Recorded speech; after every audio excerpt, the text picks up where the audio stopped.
Hello again, class.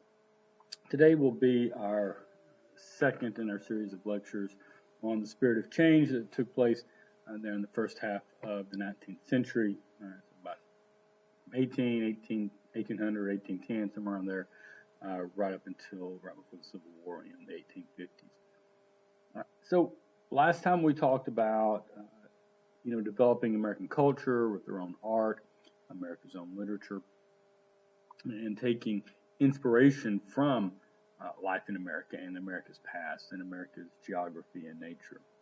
Today we're going to start talking about reform movements. Right? A reform movement is a movement that attempts to reform something in society. Reform meaning to change or to improve. All right, so the reform movements were identifying what people believed were problems within America and trying to fix them. All right. Before we get to the specific reform movements, and this will probably be a two-part lesson, let's go ahead and talk about the vocabulary we'll meet in this lesson. First, revival. Right? That's a meeting to increase religious faith or feeling. Right? And this is a revival is something a little more than just your typical Sunday morning church service. Right? A revival will probably have religious services for several days in a row. And a lot of times, the church or whoever's putting on the revival will bring in preachers from different churches, maybe even different cities or states, that sort of thing. Right, so that's what a revival is. And during this time period, there were a lot of revivals because America went through what historians call the Second Great Awakening. Right, this is a renewal of religious faith that took place in the 1790s and 1800s. We had our first Great Awakening back in the early part of the 18th century, 1730, 1740, that time period. And now we're going to have the Second Great Awakening. All right, the Temperance Movement. That is a reform movement aimed to stop people from drinking alcohol. Okay? So if you see that word temperance, we're talking about basically opposition to alcohol drinking. A labor union. This is a group of workers who sort of stick together, work together to bargain for better working conditions within their company or within their industry as a whole. All right. Sometimes you may have truck drivers from all these various companies going get together in a union trying to get better conditions. And a lot of times, if the conditions or the demands of the labor unions aren't met, they go on what is called a strike. A strike is when someone refuses to work until they receive better pay or work conditions, and that's a strike. A few years ago, I believe it was in Chicago, all of the teachers in Chicago went on strike for a week or two, demanding better working conditions. So all the schools had to shut down. So that's the goal of the strike, to shut down a company, or in that case, the school system, so that the workers can receive better pay or better conditions. Abolition or abolitionism. This is a movement to abolish, which means to end or destroy slavery. Okay? Abolition is a movement to abolish or end slavery. So if later on in this lesson, I don't know if we'll get to it today, but it may be in part 3 of this Spirit of Change lesson. When I refer to people as abolitionists, those are going to be people who wanted to end slavery. And speaking of abolitionists, we're also going to talk about the Underground Railroad. Most of you, I assume, have at least heard of that. This is a series of routes that runaway slaves would take when they were trying to escape from the South to the North. Now, understand this name is a metaphor. It wasn't really below ground, nor was it an actual train. All right, this is a metaphor. And they call it the Underground Railroad because one, it takes the slaves from one point to another point, like a railroad would. But we call it, or they called it, underground because it was secret. All right, obviously, these slaves were running away from their plantations or their slave owner, and so they had to do this in secret. And so the Underground Railroad was a secret series of escape routes. Keeping with this train metaphor, The people who helped lead runaway slaves to freedom were called conductors. We'll also talk, I don't have any of this vocabulary, but we'll also talk, when we talk about the Underground Railroad, we'll talk about stations. Those are the places that slaves would wait or hide out until the next portion of their journey would start. The Seneca Falls Convention.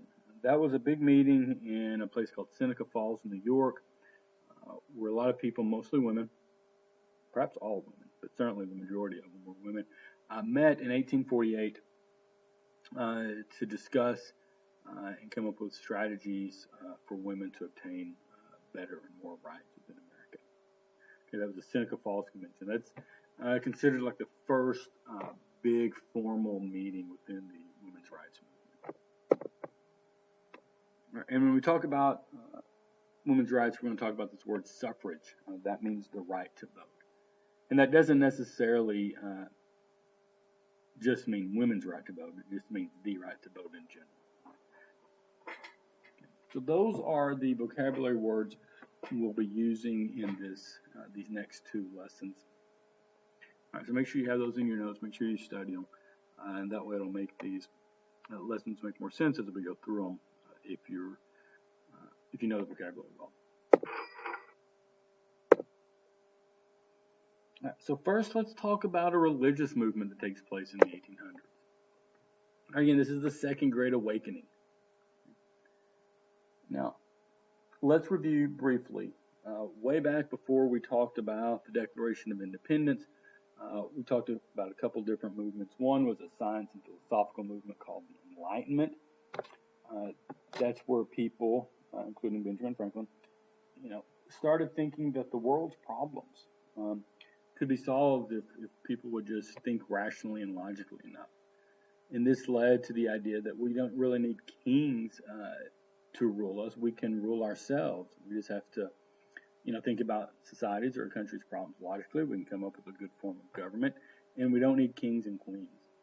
And that was the Enlightenment. Around that same time, you had the First Great Awakening, which in some ways was similar, but it focused more on religion. It told people that they didn't, that religion was more about than just, following some very strict rules set forth by, the Puritans or some churches' leaders. That religion was there for everybody to interpret and read the Bible for themselves, and that sort of thing. That was the First Great Awakening in the 1730s and 1740s. Then you had the Second Great Awakening, about 70 or 80 years later. And once again, this led to a great renewal or increase of religious faith. Right? People, talk about America's past as, that America was is a nation, with a strong history of religion and Christianity. And although that is certainly true, the revolutionary time period wasn't a big time period for religion. You did have religious people and devout Christians like John Adams, for instance, but people like Benjamin Franklin, George Washington, Thomas Jefferson, they weren't particularly religious people. Right? And to some extent, some of them didn't really even believe in Christianity. They were what were called deists. Right? They believed in a God, but not the God that's really talked about in the Bible. All right? So the revolutionary time period wasn't, relatively speaking, a particularly religious time period. But after that revolutionary time period, the Second Great Awakening leads to a lot more increase of religious faith throughout the country. And preachers traveled around the country preaching at revivals. And they preached this message that anyone could receive salvation. All right, salvation technically means being saved. All right, so they were saying that anyone could do what it takes to get into heaven, basically. There was a notion around this time period and before that basically God chose who was going to heaven before people were even born, and there's nothing anybody could do about it. All right, there is that notion, and not all religious people or Christians believed it, but that it definitely existed. But these revivalist preachers certainly didn't believe it. Right? They were teaching everybody, everybody, doesn't matter, your spot in life, rich, poor, etc. Anyone could receive salvation. And this idea appealed to, the time period. Because remember, think about the legacy of the election of 1824 and the election of 1828, where the number of voters doubled in a 4 period, and how Andrew Jackson was the hero of the common man. We talked a lot about during the age of Jackson is remembered for this increase of democracy, this idea that all people, and again, we're mainly talking about white people here, but all people would be considered more equal during the early 1800s. Now, again, you had about 4 million slaves who certainly weren't being given their freedom or equality, but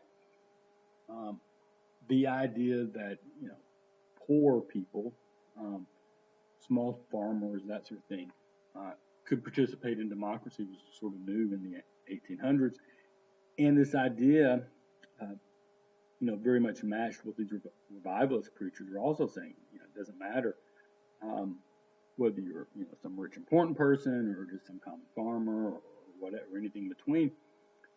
That religion was there and open for everybody. All right, so understand movements when we talk about this idea that there was more democracy and more equality being spread throughout the country. It just doesn't happen in one phase of society. All right, it affects politics, it affects religion, it affects the economy, which we'll talk about in future lessons. All right, so there was much more of a sense that America is a place where people should be treated equally. We don't have kings or nobles or princes or an aristocratic class like that everybody should be treated equally. Now, again, we know that's not true because 4 million slaves weren't being treated equally, Native Americans weren't being treated equally. But the idea was there. And you did have more people, not all, but at least more people were starting to be treated equally during this time period. And these, Great Awakening preachers preached that sin, all right, so that's sort of like committing a wrong within a religion, breaking a religious rule or something like that. These preachers preached that sin was selfish. All right? And if you're religious, then your focus should be not on yourself, but on helping others. And these teachings led to a spirit of reform within the country. All right? So it's no coincidence that the Second Great Awakening takes place around the same time period as all these reform movements we're going to be talking about. Because the Second Great Awakening was telling its followers, telling the religious people of America that they needed to go out and try to, help others. And so this leads to Americans believing that they should start taking actions, into their own hands, so to speak, and trying to solve society's problems.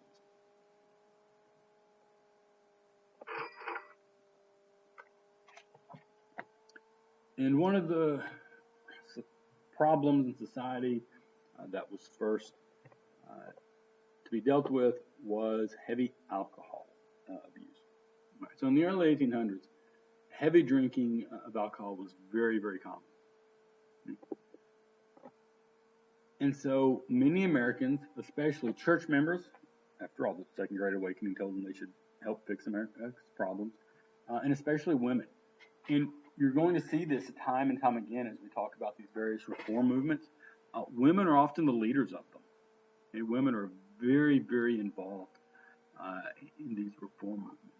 We haven't talked a whole lot about women in this class. We certainly talked about Abigail Adams telling John Adams to remember the ladies when they were writing the Declaration of Independence. But for the most part, in the political sphere, or in the political part of the country, women still weren't being allowed to participate very much. All right? So we haven't really talked about them very much. But that doesn't mean they weren't making contributions, that they weren't important. In a lot of places where they focused their energy, certainly by the time you get to the 19th century, was in these reform movements. And one of the big ones they focused on was the Temperance Movement. All right, this was a campaign to stop alcohol drinking. All right? There were a lot of reasons for this. One, women often would suffer the abuses or the problems of this heavy drinking. The husbands would drink away all of their, use all their salary on alcohol and set it for the family. There was a lot of violence associated with this heavy drinking. And so women were trying to put a stop to this, especially women who were churchgoers. But it wasn't just women. Uh, Businesses also supported the movement because they needed sober workers. All right, it's hard to run a factory um, if half your workers can't make it into work on time, uh, because they were out drinking all night, or if they show up drunk or something. This is a problem. And so business owners also supported this movement because they needed sober workers. And so by 1855, 14 states had banned the sale of liquor. Now understand, most of these laws were repealed, at least for a while. And then, and again, our class, the subject of our class ends in 1877, but just to kind of tell you the end of this temperance movement story. In 1920, the Constitution was amended. The 18th Amendment was passed. 1919, actually, I believe. That made drinking illegal throughout the country. That made alcohol illegal throughout the country. And it lasted for, it was called Prohibition. It lasted for all of about 13 years. And then, I guess in 1933, so maybe it's 14 years, the Constitution was amended again to get rid of the 18th Amendment. And so it made it legal again to sell alcohol. So the temperance movement briefly won. They actually got alcohol banned everywhere in the country for about a 13 or 14 year period.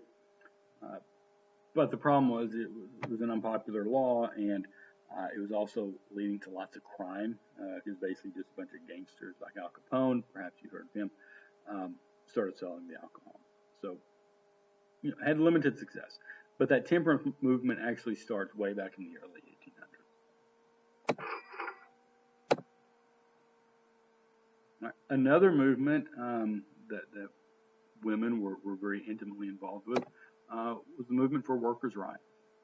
All right, so in our next unit lesson, we're going to talk a lot more about the economy and the changing role of factories in America. But for now, just understand that a lot of America is becoming much more reliant on factory work. This leads lots of work in noisy, boring, and unsafe factories. Also can be very dangerous. This is what we call the factory system, right? The system where work is and products are made in factories. And one of the more famous factories that used a lot, perhaps just about all of women as their workers, was Lowell Mill. And so the women there started a labor union. We already talked about what a labor union is in our vocabulary section. And eventually, this labor union, made up of 1,500 women, went on strike. All right? So they basically shut the mills down for a time period because 1,500 of the employees refused to work. And this set an example for the rest of the country.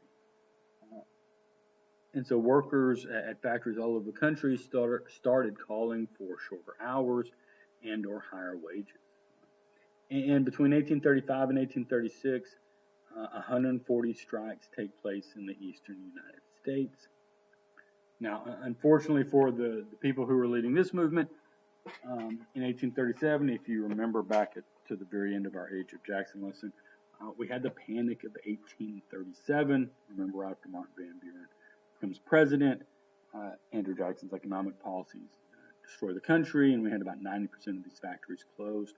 And so all of a sudden, a lot of these people who had spent these years trying to get better working conditions, well, they found themselves out of work altogether because the economy kind of destroyed the manufacturing industry. So, again, this reform movement has mixed results. Probably the height of labor unions having power and being able to bargain for conditions, probably about 100 years later, in the 1920s, 30s, 40s, that time period. They've since started losing a lot of their power in the last 70 or 80 years. But again, this workers' right movement begins during this time period we're talking about, the early 1800s, and once again, women are at the lead of it. All right. Education. Americans began demanding better schools. Okay? it was during the 1800s that this idea that all children should go to school started taking root. Now, it probably doesn't actually become law until, my guess is the 1900s. I might be wrong with that, maybe late 1800s, but I think it's the 1900s before it was mandatory for all children to go to school. But again, the movement started way back in the early 1800s. And one of the leaders of this is a guy named Horace Mann.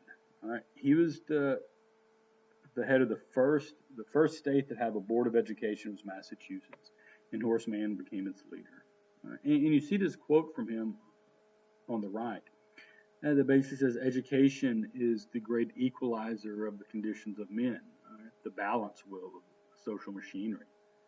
And so what he's saying is that if America is going to have equality, which remember, that's what Andrew Jackson had been fighting for. That's what the revivalist preachers had been preaching about. If we're going to have truly equality, then everyone in the country needs to receive more or less the same type of education. You can't have just certain people receiving a good education because you can't have equality. So Horace Mann and others started pushing for better schools. All right, and it was in the 1820s that at least some northern cities opened the very first public high schools. And then later, many of these northern states also opened public elementary schools.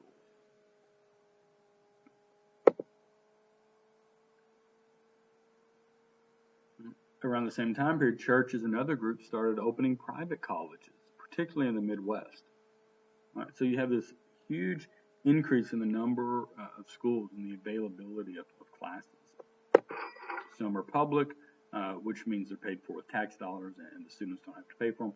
Some are private, which means that the students, or at least their parents, have to pay for them. But nonetheless, education was not available at all. Okay. For the most part, women could not attend college in the early 19th century. Okay. There were some exceptions, like Oberlin College in Ohio, but for the most part, most colleges, things like Harvard or Yale, something like that, still weren't allowing women in yet. And of course, for slaves, they certainly weren't allowed to go to school. It was illegal to actually teach them to read, whether in the schoolhouse or anywhere else. So certainly, African Americans were not being given these educational opportunities.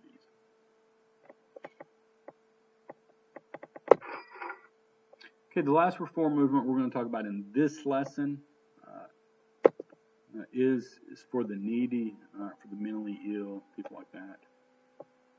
Because in the early 1800s, there really weren't mental health facilities. So if someone was mentally ill, they wouldn't receive treatment. Instead, they were jailed or chained or beaten.